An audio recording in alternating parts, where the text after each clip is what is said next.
হঠাৎ যদি আজরাইল হাজির হইয়া যায়, আজরাইল আলাইহিস সালামকে যদি আল্লাহ পাঠায় দেয়, আর আজরাইল আইসা যদি দেখে তোর হাতে নাচ গানের মোবাইল,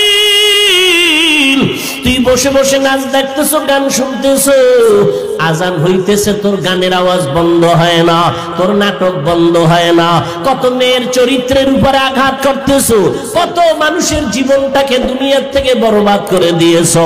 আজরাইল যখন আসবে তোমার সামনে স্বাভাবিক অবস্থায় আসবে না। আল্লাহর নবী বলেন এই গুনাহগার নাফরমানের সামনে আজরাইল এমন বিকট আকৃতি ধারণ করবে, মাথা আসমানে, পা জমিনে, এক হাত মাশরিক আর এক হাত মাগরিবে, চোখগুলো নীল নদের মতো বড় বড়, দেখিয়া ওর কলিজা উল্টায় যাবে, পাগলের মতো হয়ে যাবে। ও মা বলিয়াও ডাকতে পারবে না, আব্বু বলে ডাকতে পারবে না।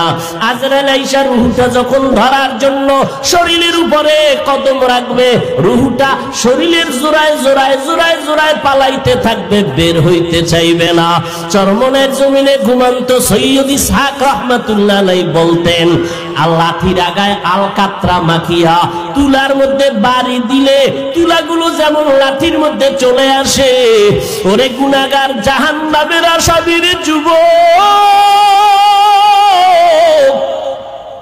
আজকে গুনার মজা পাইয়া, আজকে তুমি আমি টুপি মাথায় দিই, তোমার পায়ে ধরলাম, তোমার টুপি মাথায় দিতে ভাল লাগে না, তোমার কপাল এত খারাপ, নিজেও দাঁড়িয়ে রাখতে পারো না, যারা রাখে তাদেরও পছন্দ করো না, নিজেও নামাজ পড়ো না, যারা নামাজ পড়ে তাদেরও পছন্দ করো না, এত কপাল পড়া তুমি কেমনে হইলা, নিজেও হালাল খাও না, যারা হালাল খায় তাদেরও তুমি পছন্দ করো না।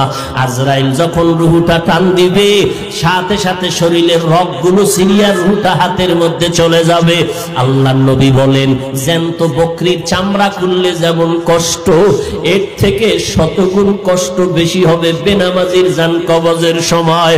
অনেক সময় যারা মরণের মানুষের পাশে থাকেন দেখছেন, বেনামাজির জান কবজের সময় চোখ উল্টায় যায়, হাত পা বাঁকা হয়ে যায়, এর মাত্র কারণ আজরাইলের দেখিয়া সহ্য করতে পারে নাই। নবী বলেন ওর জন্য আমার মাওলা জাহান্নাম বানায় রাখছেন, একটা জেলখানা বানায় রাখছেন। ওরে আল্লাহর দেওয়া পানি, আল্লাহর দেওয়া বাতাস, আমার মাওলার দেওয়া সূর্যের আলো, আমার আল্লাহর দেওয়া চাঁদের আলো, আমার আল্লাহর দেওয়া জমিনের ফসল খাইতেছো,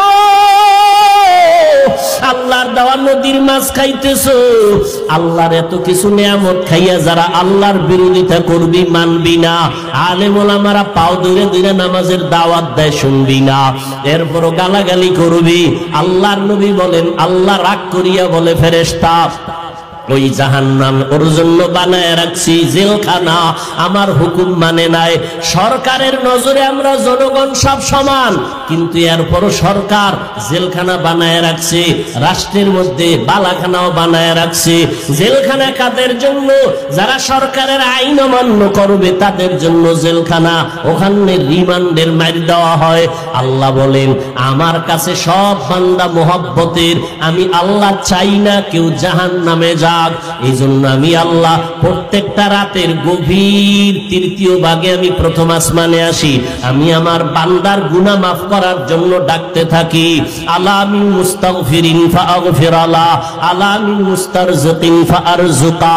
আমি আল্লাহ পাক ভোর রাত্রে আসি, প্রতিদিন প্রথম আসমানে আমি হাজির হয়ে যাই, আর আমি ডাকতে থাকি রে গুনাহগারেরা তোরা কই?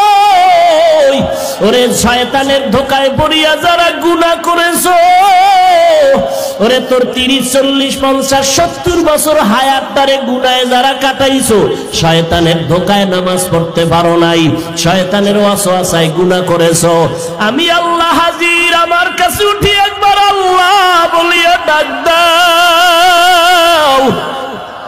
আমি আল্লাহ তোমার গুনাহ মাফ করার জন্য হাজির হয়ে গেলাম। ওরে দুনিয়াতে তোমার অপরাধ যদি একটা হয়, এক ধরনের মামলা, যদি তুমি অপরাধ 2 লাইনে করো, 2 লাইনে 2 ধারায় মামলা, অপরাধ যদি 3 লাইনে করো, 3 ধারায় মামলা, এইভাবে কারো বিরুদ্ধে 10টা মামলা 10 ধারায়, কারো বিরুদ্ধে 30টা মামলা 30 ধারায়। 30 ধারার মামলার জন্য 30 বার হাজিরা দেওয়া লাগে এবং রায় 30 রকম হয়। হয়। কিন্তু আমার আল্লাহ বলেন, বান্দা তুই জিনার গুনাহ করছো ধারা একটা, তুই মা বাবার সাথে বেয়াদবি করছো ধারা আলাদা, কিন্তু আমার মাওলার কাছে এই ধারা কিন্তু গণনা নাই। তুই 30 বছর 50 বছর 70 বছর গুনাহ করিয়া পাহাড় বানাইছো। আরে বান্দা তুই যদি মাথা নত করিয়া একবার আমি আল্লাহকে আল্লাহ বলে ডাক দিয়া বলো, হে মালিক আমার আমল নামায় গুনার গুনাহ, আমার গুনার কারণে হাত না পাক, আমার চোখ না পাক, আমার জিহ্বা না পাক, আমার অন্তর না পাক, আমার গুনার খবর আমার মা জানে না, আমার ভাই জানে না, আমার অপরাধের খবর আমার ঘরের কেউ জানে না। যদি আমার মা বাবায় জানতো আমি জিনা করি, আমার মা বাবায় লাথি মেরে তাড়ায় দিত। মা বাবা ভাই বোনেরা যদি জানতো আমি চুরি করি, আমার কেউ ভালো জানতো না। ও আল্লাহ তুমি জানো, তুমি দেখছো, এরপরেও রাগ করিয়া পানি বন্ধ করো নাই, খানা বন্ধ করো নাই, গুনার কারণে রাগ করি আমার সম্মানের চেয়ার থেকে তুমি ফালাইয়া দাও নাই, গুনার কারণে তুমি রাগ করিয়া বাতাস বন্ধ করো নাই, গুনার কারণে বেজার হইয়া তুমি সূর্যের আলো চাঁদের আলো বন্ধ করো নাই। ও আল্লাহ আজকে আমি তোমার কাছে আসছি ক্ষমার জন্য। আল্লাহ বলেন, বান্দা তুই একদিন আর 2 দিন না, বছর বছর 70-80 বছর গুনাহ করিয়া বিশাল বড় পাহাড় নিয়ে যদি আমি মাওলার কাছে মাথা নত করিয়া মাছির মাথা বরাবর 1 ফোঁটা চোখের পানি ছেড়ে দিতে পারো, আমি আল্লাহর কাছে যদি দিলটা নরম করে মাওলারে ডাক দিয়ে বলো, আল্লাহ আর গুনাহ করব না, ওই জাহান্নামের আগুন সইতে পারবো না রে মালিক। ওরে ঘরের মধ্যে ঘুমাইতে গেলে মশারি টানায় ঘুমাই, মশার কামড়ে ঘুমানো যায় না। ও আল্লাহ গুনাহ নিয়ে কবরে গেলে যে আযাব হবে সহ্য করতে পারবো না, কই পাবো মশারি? দুনিয়াতে সূর্যের গরম সইতে পারি না, রাতের বেলা সূর্য নাই তারপরও ঘাম আর গরম, ফ্যানের বাতাস দিয়াও আমার ঘাম কমে না, গরম কমে না। আর গুনাহগার হইয়া কবরে গেলে জাহান্নামের আগুন, ওই জাহান্নামের আগুনের গরম কেমনে সহ্য করব আল্লাহ? আমি সইতে পারবো না। ও আল্লাহ জাহান্নামের আযাব সহ্য করতে পারবো না। একটা বেতের বাড়ি কেউ দিলে আমি বরদাস্ত করতে পারি না।